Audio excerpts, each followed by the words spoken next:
And a lot of people were like, oh, he's not like a leftist. Like, I don't give a shit. I'm glad. You know what I mean? It is virtually the best possible sequence of events for in terms of like broad public reception. That he's a clean cut, up and coming, a kid from a wealthy family, went to a private school, got the best education.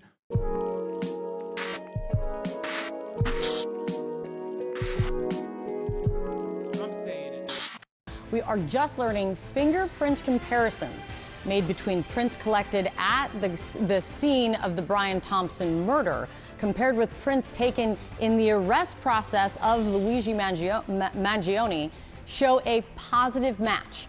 Two law enforcement officials briefed on the matter have just confirmed to CNN. We're going to have more on that in just a moment. Also this... It could be anybody. Hey! A total coincidence! Wrong place, wrong time. Everybody calm the down. It's really up. Free my boy Luigi! Mangione is still what behind the fuck bars are you in doing? Pennsylvania after a judge denied him bail. Before his court appearance, that was yesterday, he had gloves? No, dude, he wasn't wearing gloves.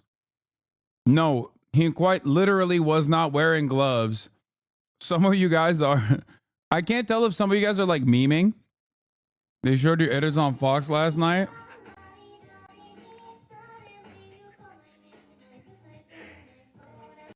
That's amazing. yelled and struggled against officers once he turned and saw that the media was standing outside the courthouse. And police now say a notebook that they found on him has a so-called to-do list in it from before the killing, as well as a reported reference to deciding not to use a bomb to target the victim so he would... Bro, this guy literally is a go-getter. Like, I can't believe we are yelling at people now for being go-getters. Like, he's a real type A personality, dude. What? I mean, look, why did he write that? Okay, first of all, I think we just had a conversation about how it's not weird to have notes like that on your notes app on your phone. So I think, you know, to each their own, okay? To each their own. I think you got to cool it a little bit with whatever people decide to write in their notes app. All right? Not, quote unquote, kill innocents. Also new this morning, disturbing video of what appears to be wanted posters popping up around New York City for other health executives. All of this as the suspect's lawyer is now speaking out about offers they say they've received to pay from outside to pay for his legal fees. Obviously, my client appreciates the support that he has, but I don't know. I just, I'd have to look in, but it just doesn't sit right with me, really. The Supreme Court says, you know, all these rich billionaires can give all kind of money to candidates, and that's free speech. So maybe these people are exercising their right to free speech and saying that's the way they're supporting my client. Joining us right now, CNN Chief Law Enforcement and Intelligence Analyst John Miller, CNN Law Enforcement Contributor Steve Moore, also here with me.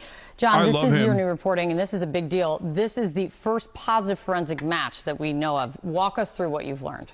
So, fingerprints collected at the scene of the Thompson murder from a plastic water bottle, from a discarded cell phone, the so-called burner phone, have now been compared against the arrest fingerprints taken by police in Altoona of the suspect. And yesterday they were able to make a match to the prints that they collected at the scene.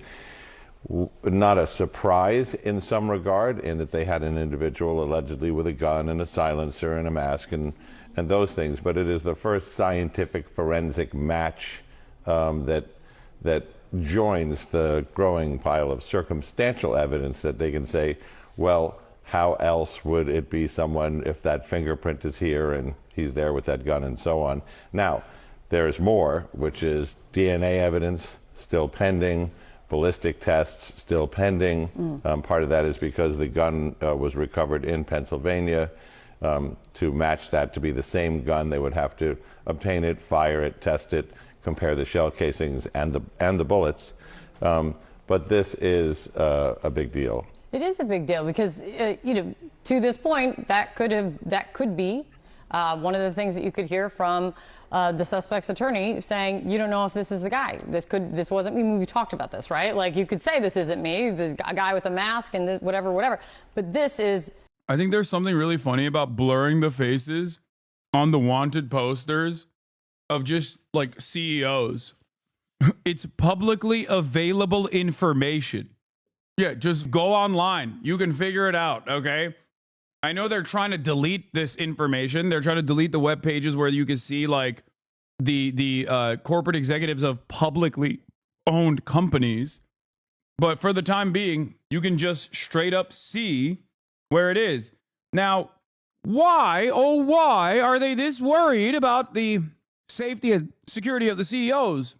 If it's just a couple weirdos online that would never feel this way in public, why are they that worried about showing the faces of public CEOs? It's so strange.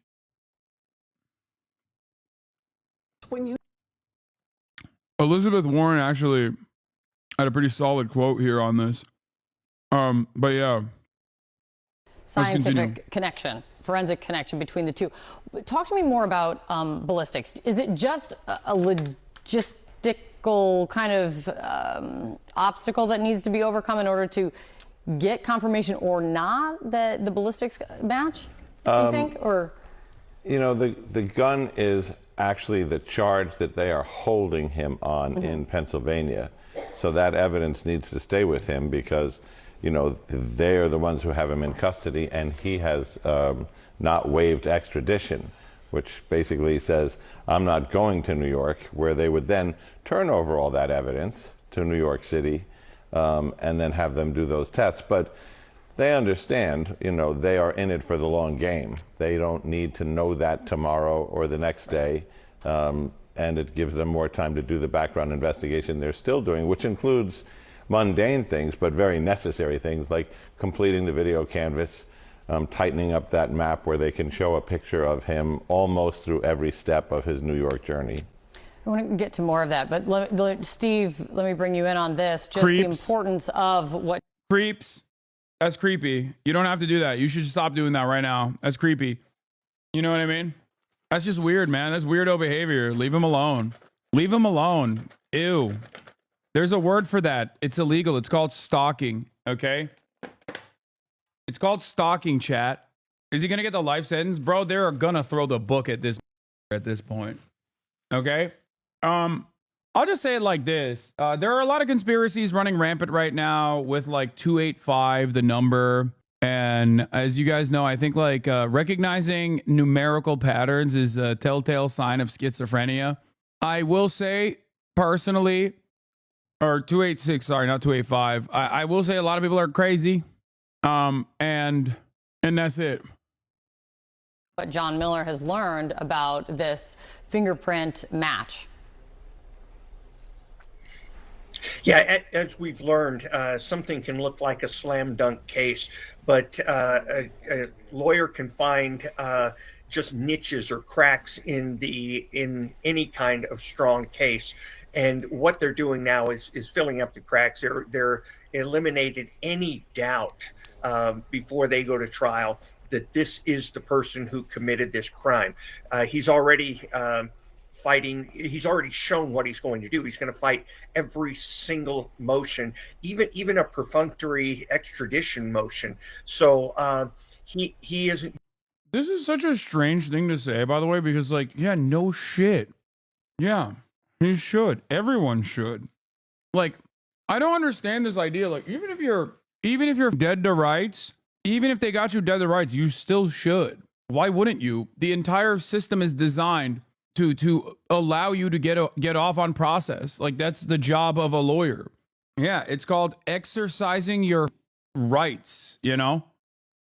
Going to go quietly on this. So the police are obviously dotting their I's and crossing their T's. For sure. And John, something that we've talked about, and I guess it still remains, you know, there are so many questions that remain.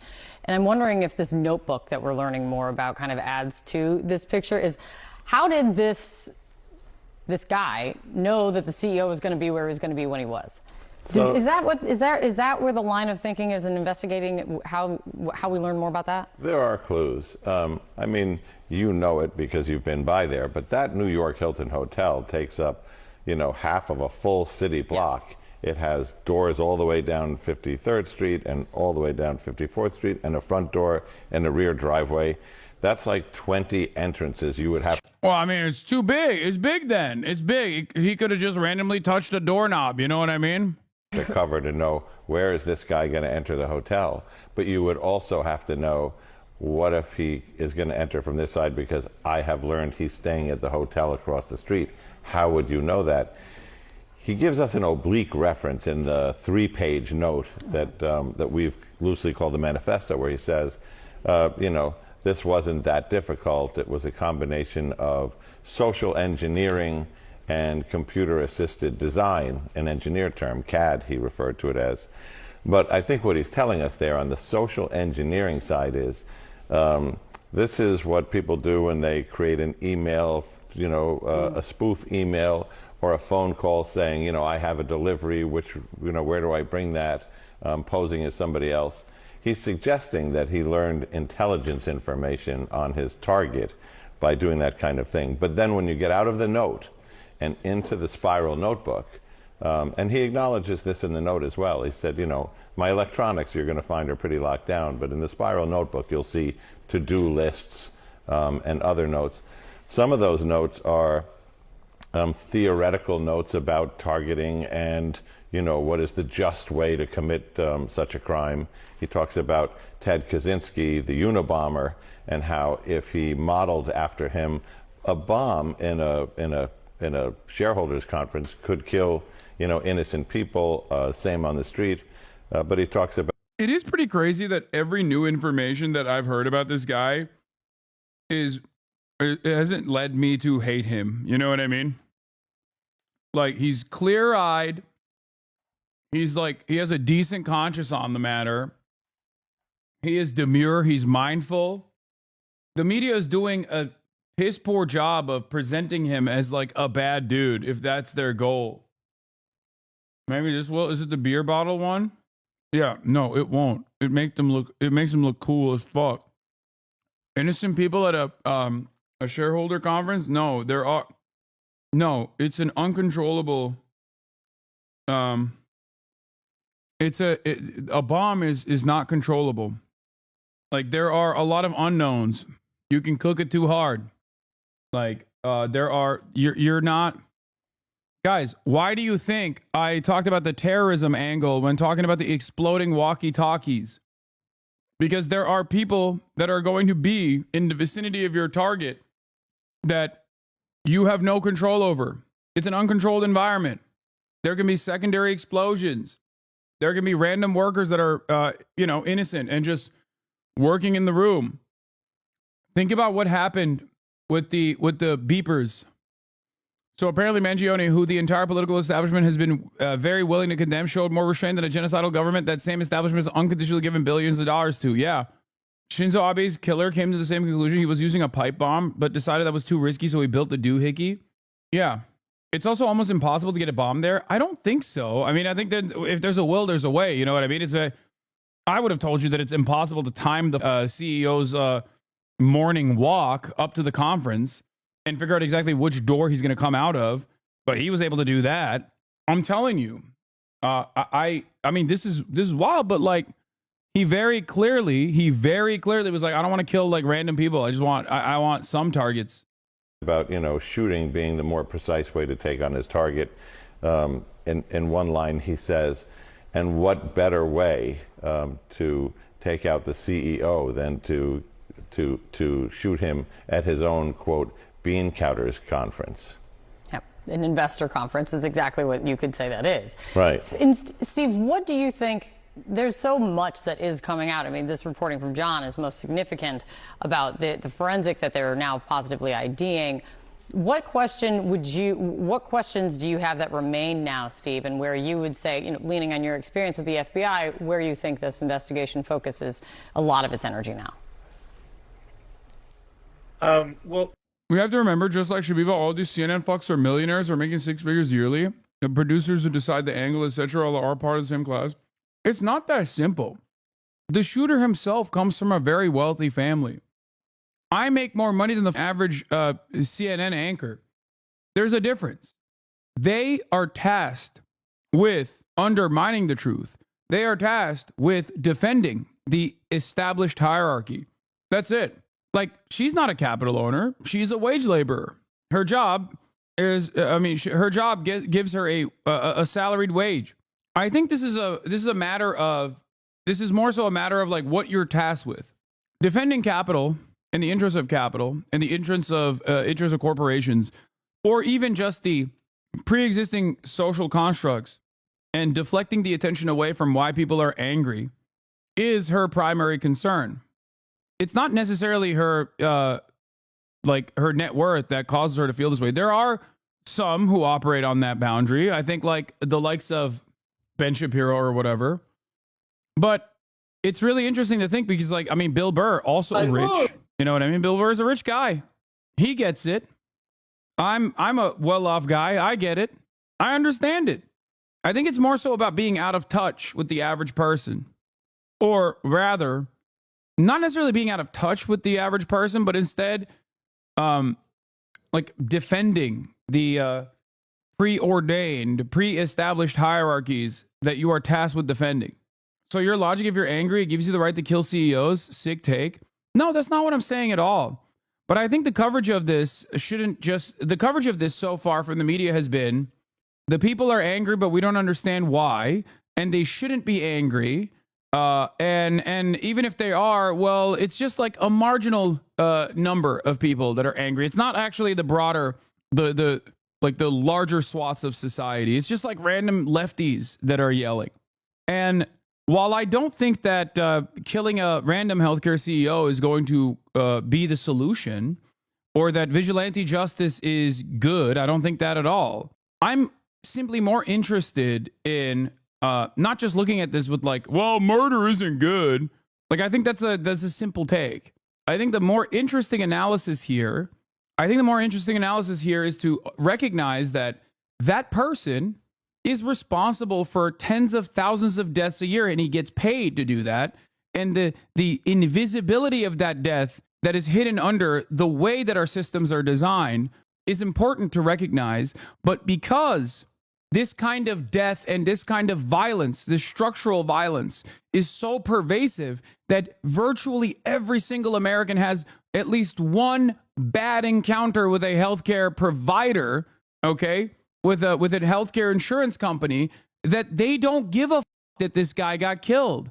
And I think that's worthy of examination. Understanding why people are upset is worthy of examination, because we're looking at the singular murder of the CEO, not recognizing that that person, in the eyes of so many Americans, is responsible for the singular murder of their loved one, the pain and torment caused to their loved one, the medical bankruptcy of a loved one, or even themselves. You know, I hope you understand where I'm coming from with this.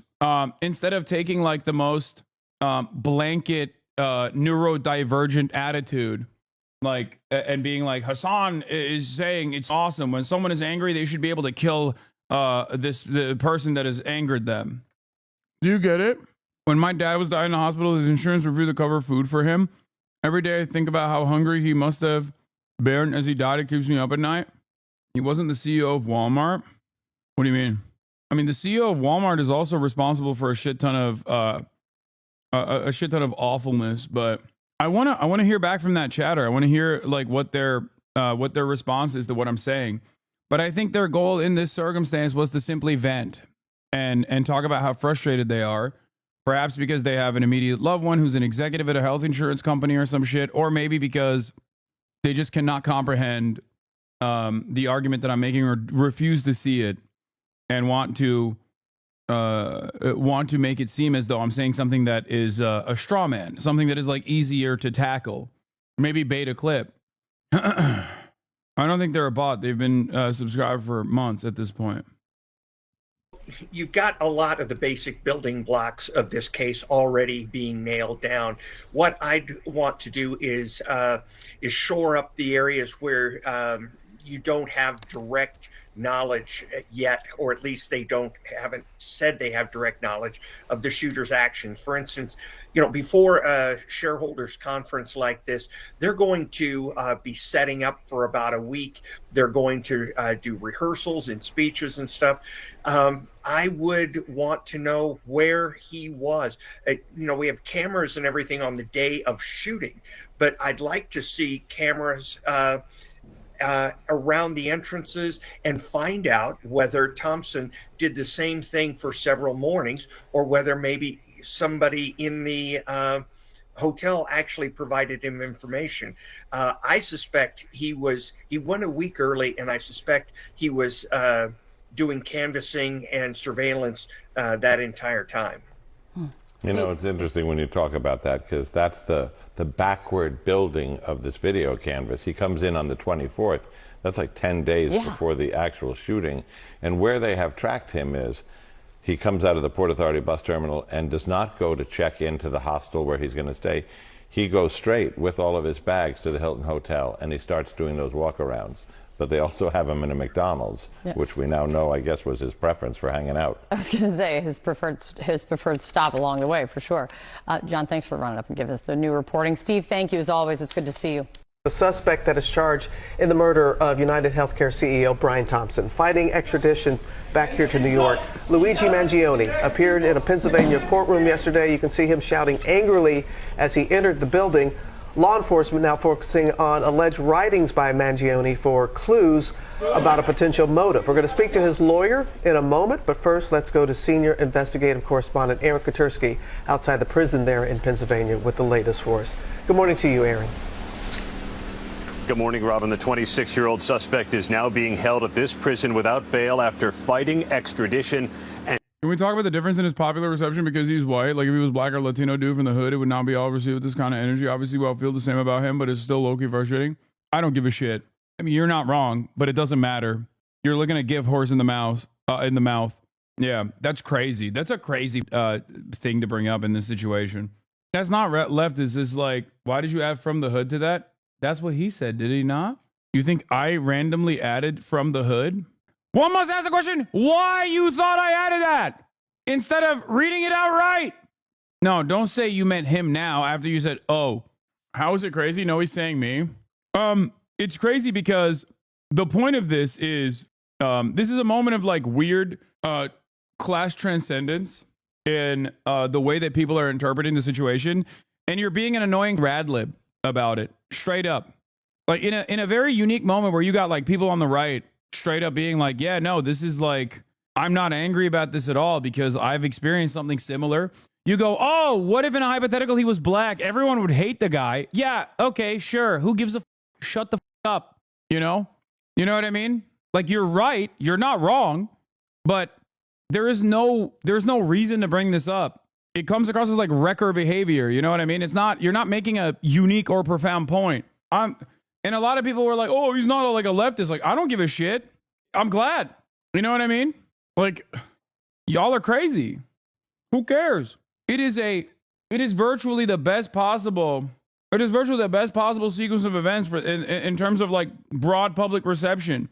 That he's a clean cut, up and coming, a kid from a wealthy family, went through a private school, got the best education. Y'all are dumb as shit.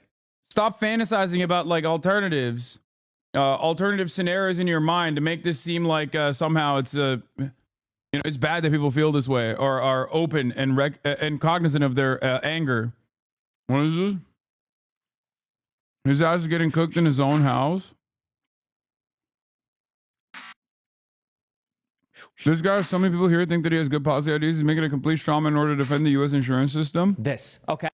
Let me know. You sit at your computer, and this is what happens. A thing comes in, and it goes, oh, doctor is requesting this, okay? And then they have another screen, and it says, here are our standards of care, and here's what we provide. And then you look at this, you make sure there are no contraindications for the prescription or the treatment or whatever, and then as long as everything matches, then you click OK, approve, or you see there's a contraindication or there's some other thing that you suggest first, you go, oh, okay, deny. That's how it is. The CEO is not walking up and down the aisles and being like, oh, that deny them. We need to make more money on that. I oftentimes wonder like who this is for. Whenever I hear commentary like this, where I just don't understand it. Like, what's the purpose here? Because becoming a hyper specific, ultra autistic process guy in this situation doesn't change the dynamic, doesn't change the reception. It doesn't, like, people still have their claims denied, and the CEO in this situation is just a standalone figure that is signing off on all of those actions. He's at the tippy top, okay? Like, this person didn't kill him because the CEO directly, immediately went into the files and was like, deny that person's like back injury claims. I think this is a part of what a lot of debate lords do, where they just like want to always be right, and they want to also always be contrarian. So when there isn't anything that you can grab onto, you just get like ultra specific. It's like, well, the CEO directly is not causing this. It's like, well, no, the CEO is responsible. That's why he gets paid the amount of money he gets paid. And yeah, the CEO signs off on it at the end of the day. He is basically the standalone figurehead for all of the wrong and maybe all of the right that the company is engaging in. The CEO is just as responsible for the deaths as Charles Manson is. He doesn't have to pull the trigger, but that's it. The difference between Charles Manson and the CEO, however, is that the CEO gets money off of making sure the profit margins stay at least 6%, okay? But the process in which those profit margins get up to 6%, there are a shit ton of denials, okay? There are a shit ton of denials. And those denials are absolutely causing so much pain, so much suffering. This is before we even factor in to the equation the necessity for privatized healthcare. It does not need to exist. Maybe as an alternative, if you're already at a pretty fat, pretty robust social safety net in the form of some kind of socialized medicine structure, but that's not where we're at. Just because the CEO is not directly engaging in this process doesn't change that reality. What is this? What is this? I mean, Destiny is right. How can you speak on the insurance industry if you've never had someone who worked in the industry? Don't speak on it. You're right. My apologies. I had no idea how the insurance structure worked. You're right. I have to literally be someone who works in the insurance industry. It seems to me like you are someone who works in the insurance industry. And although you are a low-ranking employee, you somehow feel the pain of this CEO. I don't understand what the f is going on there. I am not a part of the Israeli occupying force, nor have I ever been a part of any sort of military structure, but I think I can offer decent analysis on all of the war crimes that the Israeli government is engaging in. I am not a chicken, but I know how to make a scrambled egg. This is not a decent counter argument, chatter. This is yet another major issue that I have with debate lords, where they're just like bad. They're bad at arguing, but they think they're good at arguing because they think that they can LARP like the person that they're watching. It's very strange. That is the dumbest comment you can make. You're not talking to me. You're talking to him, right? It is a crazy thing to say that, like, well, you don't work in the insurance industry, so you have no idea how this stuff works. You could turn around and tell me what is wrong about my analysis, but just simply hitting it with this blanket statement might make you feel like you have made an intelligent point of contention, but it's not. It's very stupid. It is directly at odds with what I do as a political commentator. Insurance is just a collateralization of risk. Profit should not be a part of it at all. It kind of seems like what you're telling me is we should socialize it like a singular pool. Also, the irony here is this conversation. Like, the irony here is you think I have never talked to someone who works in the insurance industry, when perhaps one of the people that DM me the most frequently is Warren Gunnels. Like, literally nonstop. Warren Gunnels is the Majority Staff Director for Health, Education, Labor, and Pensions Committee Chairman for Senator Bernie Sanders. Warren Gunnels, in his past at least, was an insurance executive. Like, literally. Perhaps the person who DMs me the most frequently. You shouldn't speak on matters regarding trust busting because you're not the chair of the FTC. Yeah. I don't know why this person has not responded. So many people. What is this? I found this channel yesterday, dude. People are insane. 13 subscribers. Why are you showing me this shit? Like, Jesus Christ. Yes, dude. I have rabid and entirely psychotic hate watchers. I know. Some of them you can hear in the broadcast right now. They come in and they chime in and they chirp. What is this? Balls in your court, Hasanabi. I'm so down. Oh, hell yeah. I'm down as this misinformation machine. Anyway, let's continue with this take. Like, oh, today, guys, lottery day. If the person that you're approving or denying care for, if their name starts with the letter D, we deny today because D for denial. Making more money today. Or, guys, it's December. You want your Christmas bonuses? Highest denial server or highest denial worker gets a bonus for $40,000 on your paycheck. Like, this doesn't happen. The parts of these systems and the employees that work on. Dude, they literally use the AI. They use the AI with a 90% failure rate specifically to increase the amount of denials that they were engaging in. And they don't have to do it directly. Yes, it is an indirect form of violence. It's just such a weird thing to shadow box against, because I don't think most people are making this argument. You're either voluntarily misunderstanding the argument that people are making, or you are deliberately making up a different argument that you think is at least weak enough. It's not one that like any real person believes. And it also does not change the reality on the side of the victims. It's a very strange way to operate. But I guess it's ironic because Destiny and his weirdo fans will always say Hasan is too scared of debate. Okay? He's too scared of debate. He's too afraid, even though I debate plenty.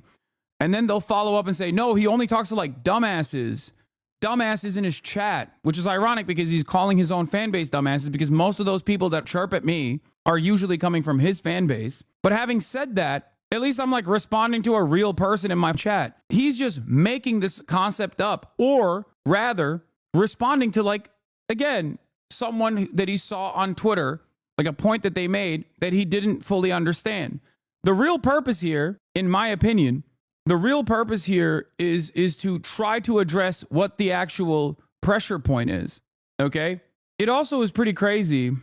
Yeah, the only reason they have to use AI is because they cannot legally instruct humans to deny at the rate they wish to, so they could blame the over-eager AI denials as kinks in the process. Yes, it's plausible deniability.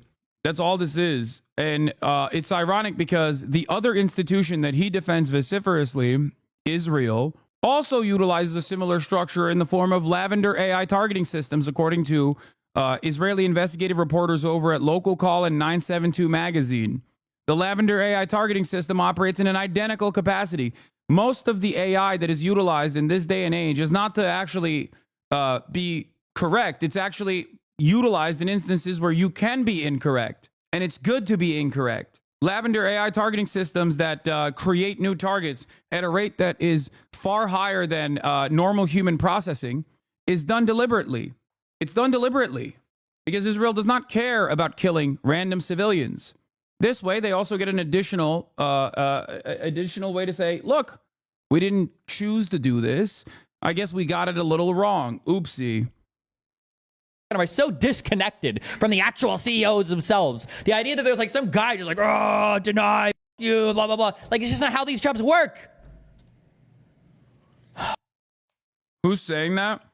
I mean, I'm sure there's people that don't fully grasp it, but many people are using the CEO as a placeholder for the awfulness that they've experienced from the insurance industry.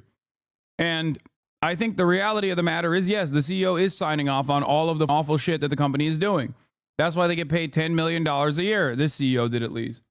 I wonder what compels someone like Destiny to be so aggressively a status quo defender. I genuinely don't understand it.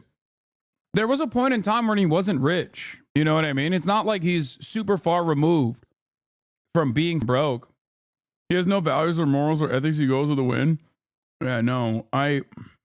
Desperation to be the adult in the room and unwavering belief in institutions / hierarchies.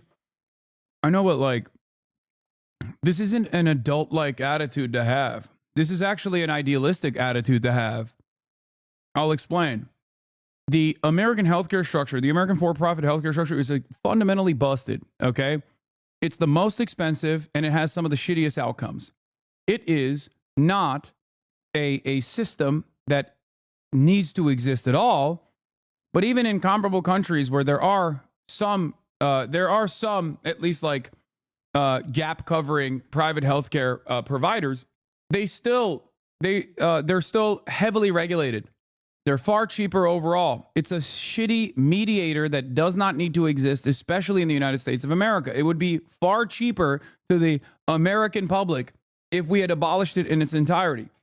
And if you work in the private healthcare system and you're like, well, Hasan, I'm going to lose my job. First of all, that's not even the case.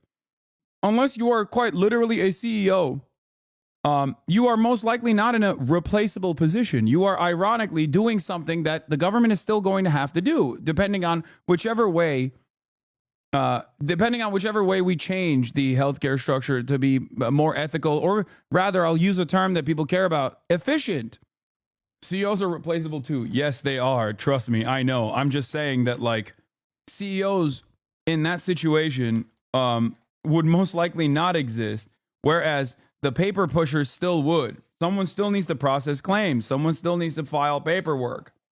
So your job, regardless of the private or public structure, would most likely still exist, or at least some form of your job would still exist. The CEO's job, on the other hand, would not. Like, as someone who has direct personal connections to someone who's an exec in the industry, he's so objectively wrong, it's insane. Yeah, I know. I don't get it. Like, I don't understand why this is something that he chose to argue on. He's so pressed on defending the insurance system in the U.S. What does he gain out of this from defending it so hard when the majority of people in the U.S. hate the insurance system? He has nothing to gain from defending it at all. I have no clue. My guess is he likes being a contrarian. He also has some pretty terrible takes on Palestine lately. Probably. He and his community just like the debate. If Hasan was making this exact point, you can bet his fans would be on the other side. I like that random people know that, like, he just takes the contrarian position to whatever my opinion is. Like, I don't think that's the case. I don't fully understand what the ambitions are here, what the motivations are here. I don't think I'll ever understand it. It is a very strange way to operate. He's violently afraid of being wrong, so he's trying to stay safe. That's really interesting. If he was violently afraid of being wrong, he should probably agree with me a lot more, because lo and behold, you might not agree with this, but I feel like I'm vindicated quite frequently. It takes time, but it always happens at the end. But yeah, he is just wrong in general. It's just how you make money. This is how private healthcare works.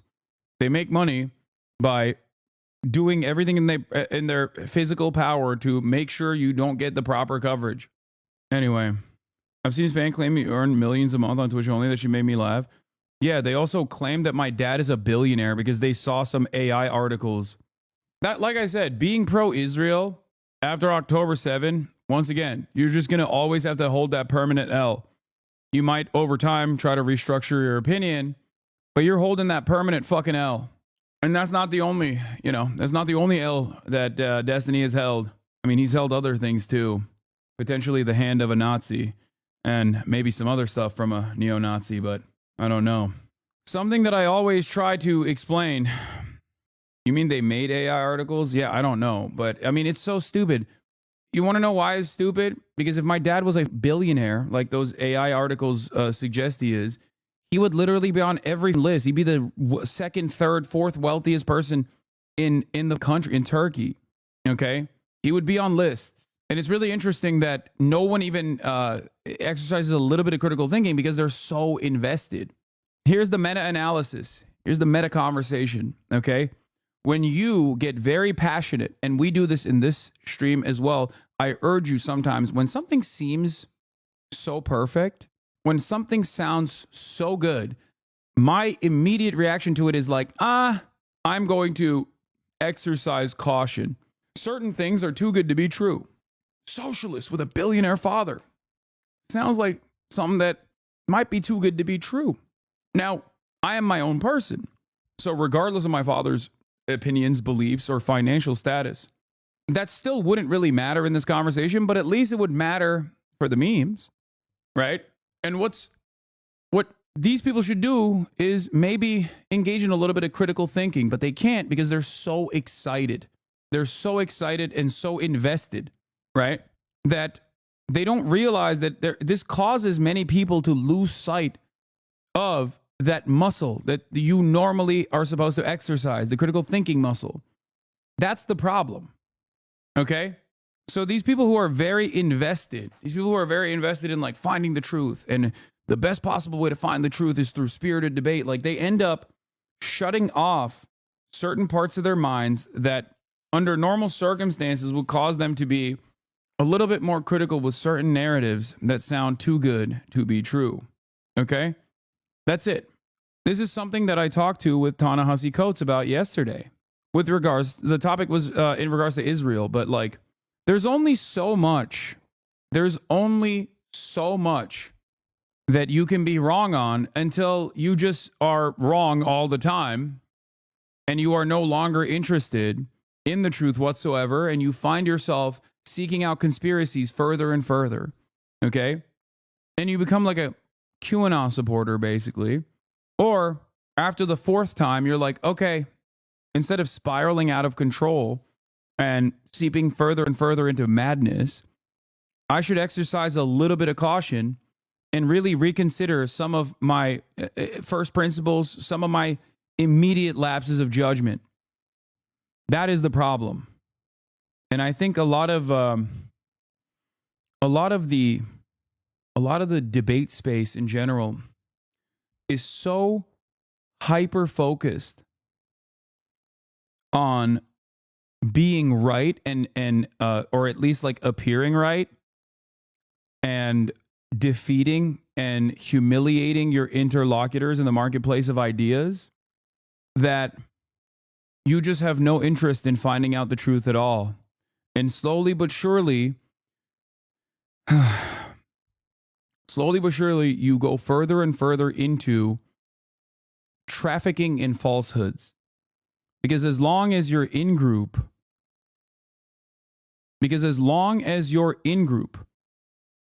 is repeating those falsehoods, then it might as well be correct. After all, everyone around me thinks it's correct. You know? Kind of how very postmodern of you, kind of like how you said you would end up eventually right in the end. I thought facts didn't matter as much as stories. Yes. I'm talking about the dangers of this. Do you just hear me say, unfortunately, narrative trumps the truth?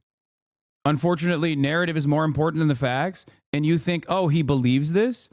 Instead of hearing the things that come after that, which is, this is me telling you to exercise caution. Sometimes I think people are too stupid to have a conversation with. This person, I believe, is one of those people.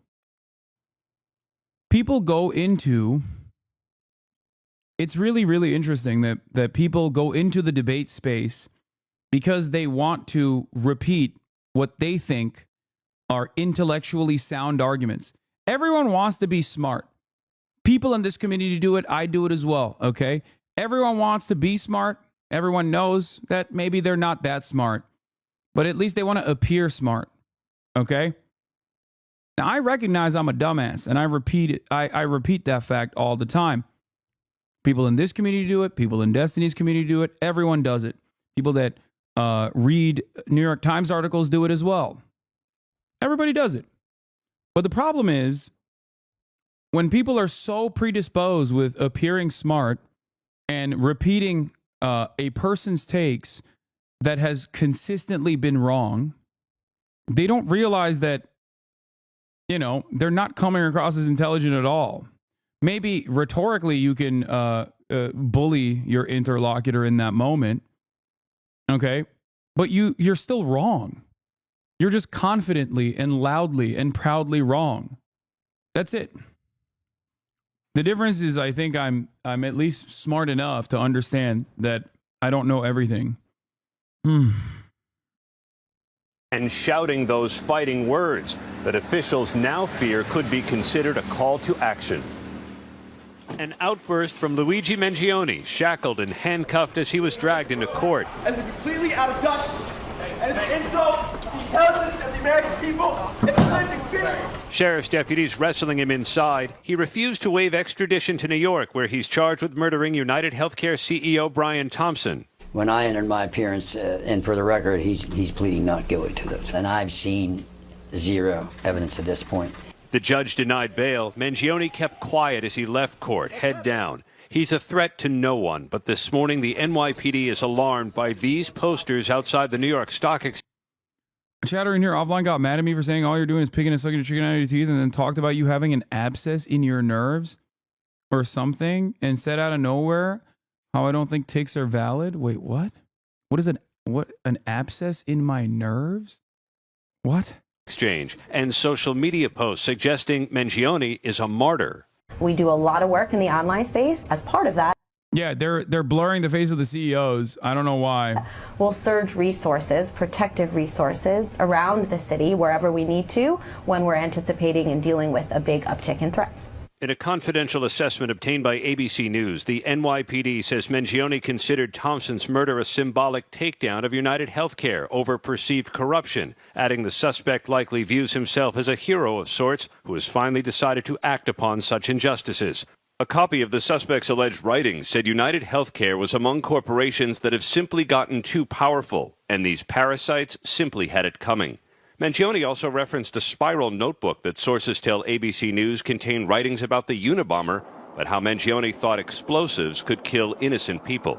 The writings were found, police say, when Mangione was arrested at this McDonald's, seen eating a hash brown moments before. Why is there a photo like this available? Like, is this a camera? Is this CCTV? I assume it has to be, right? Like, how did they snap this pic? Oh, it's a body cam? Wait, so cops walked up while he was in the middle of eating his hash brown? That's crazy. Motherfucker was still eating a hash brown while the cops walked up? My one friend made the comment. He thought it was. He goes, "Don't." I feel like it's probably CCTV though. Don't that look like the shooter from New York? An employee called police. The worker that took his order, she said his eyes and his eyebrows. She just thought it was him. Police say the gun Mangione had looks very similar to the gun used in the murder, capable of firing 9mm rounds and made at least in part with a 3D printer. Earlier, the suspect tried checking into this Altoona motel, but no room was available. There was somebody that checked in, and the officer goes, "Did he have a mask on? Did he ever take a mask off?" I was like, "Comes back." No, he never did take the mask off. He says, "I'll be down there in 5 minutes to talk to you." We pulled it up on surveillance, and sure as stuff, they go, "Yeah, that's him." Mangione had been out of touch with his family for months. In November, sources tell ABC News his mother filed a missing persons report in San Francisco. The sources say investigators in Pennsylvania have started interviewing his relatives, perhaps asking about internet posts in which Mangione wrote about back pain, brain fog, and sciatica. Mangione at one point writing, "It's absolutely brutal to have such a life-halting issue." His former roommate in Hawaii said Mangione struggled with a back injury. Unfortunately, he did let me know that the severity of his back issue was such that it was very difficult to have physical relationships with women, that it made things painful. Mangione's case has become a cause, with admirers posting videos like this on Instagram. His X page gaining 300,000 new followers. The person that I knew 8 years ago and the person that he allegedly has become today could not be more different. A former classmate left stunned. I've still been in a little state of disbelief that this kid that I knew from high school 8 years ago is now the most high-profile killer, allegedly, in the country. I would never have had anything bad to say about him. Since some of Mangione's internet posts reference dealing with a debilitating... I'm going to do the Terry Yummy collab, chat. I'm going to do it. That'll be fun. There'll be some fun content. Did this person respond to my takes? He's right. Most insurance companies work to reduce their denial rate.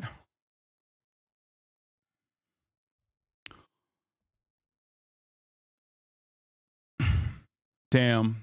Well, the United one didn't work that hard, it seems, considering that their denial rate was, 32%? And was the highest one out of all of them. So, why is it that they have a denial rate to begin with then? Like, why would they, what motivates an insurance company to reduce their denial rate? Market competition, is that what you're going to say? Eagles fan and a gamer. I pray you've bitten off too much this time. Yeah. Hasan, you don't understand.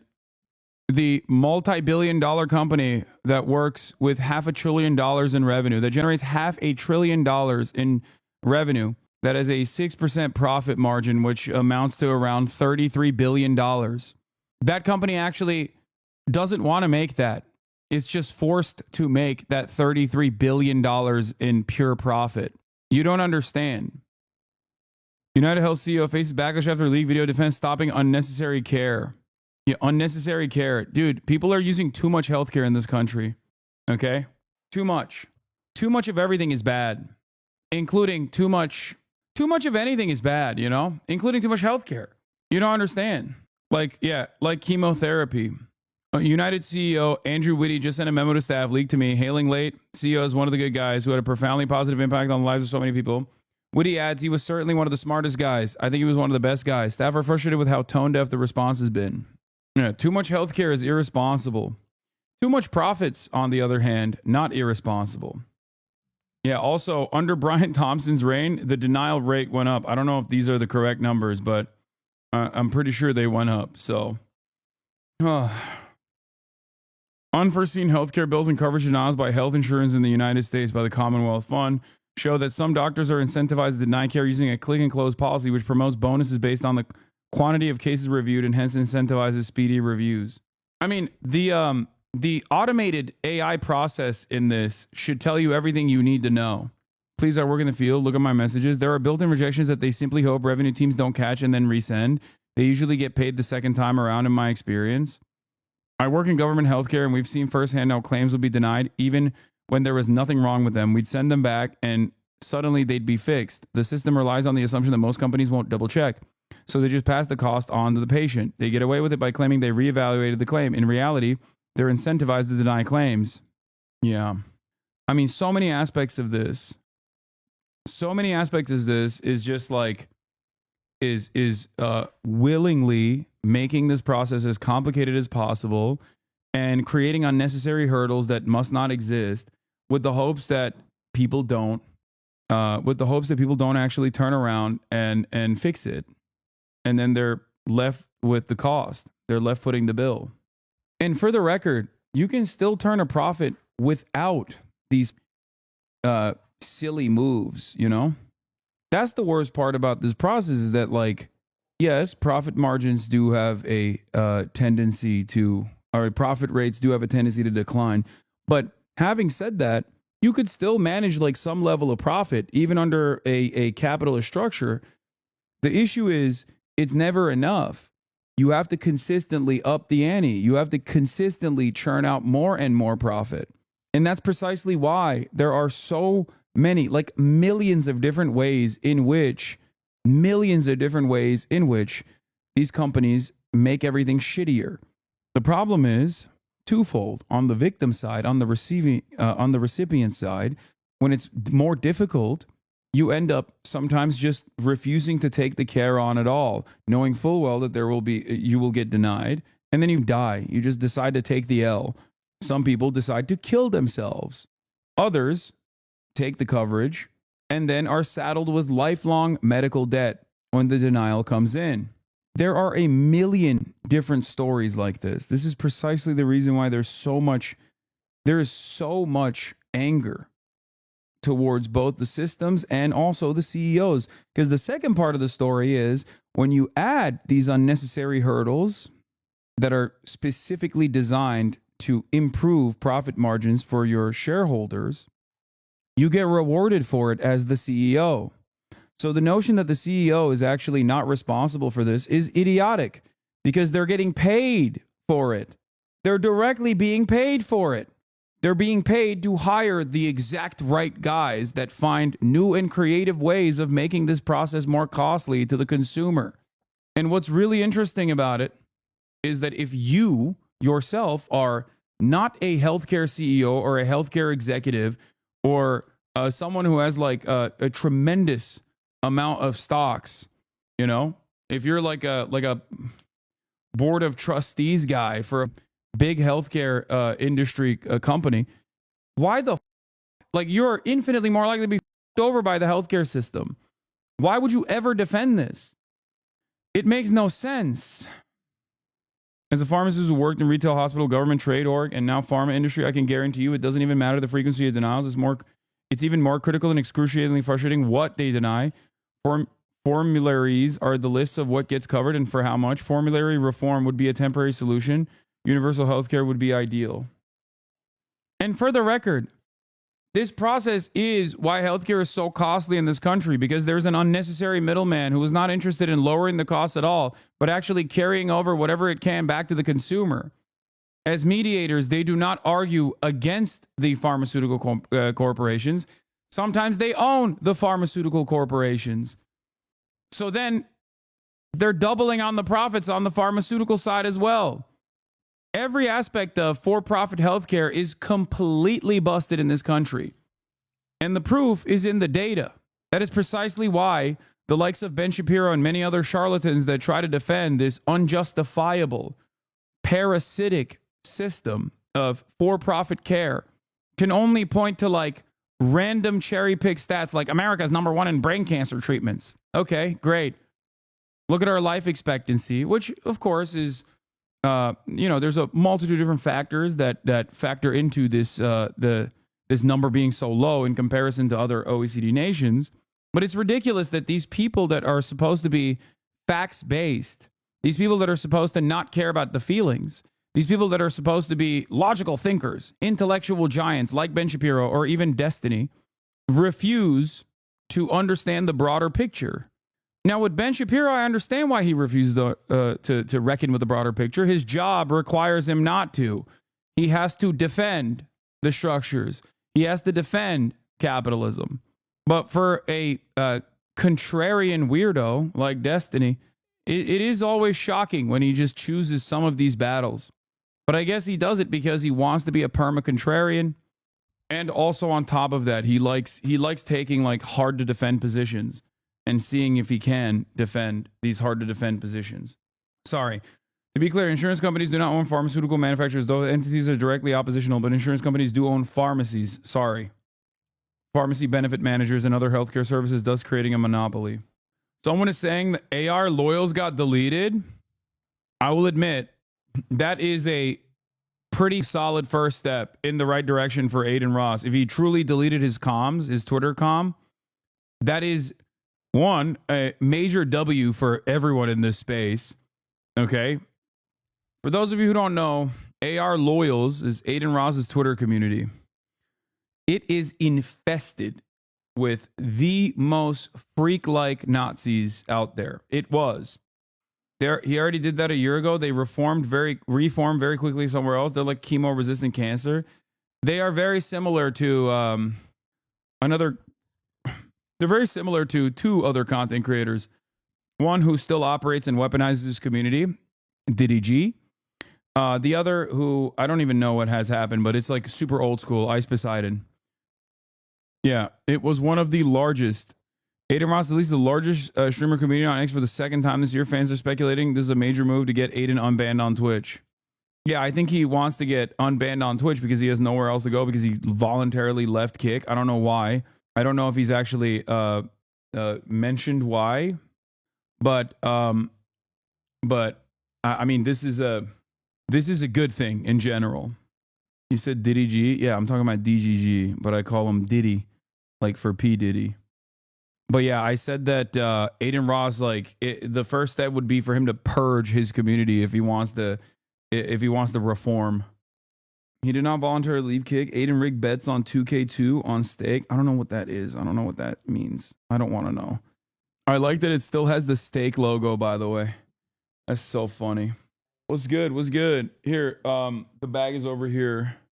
But some of the stuff, some of the fixings are on the kitchen island. No, we're going on our own. And I assume Will's not coming. Yeah. Ain't no way, dude. Ain't no, that's a someone rocking the John Brown merch rolled up to the Tulsi Gabbard RFK meetup. That's amazing. It's hilarious. Yes, I'm going to be working out with Bradley in a second.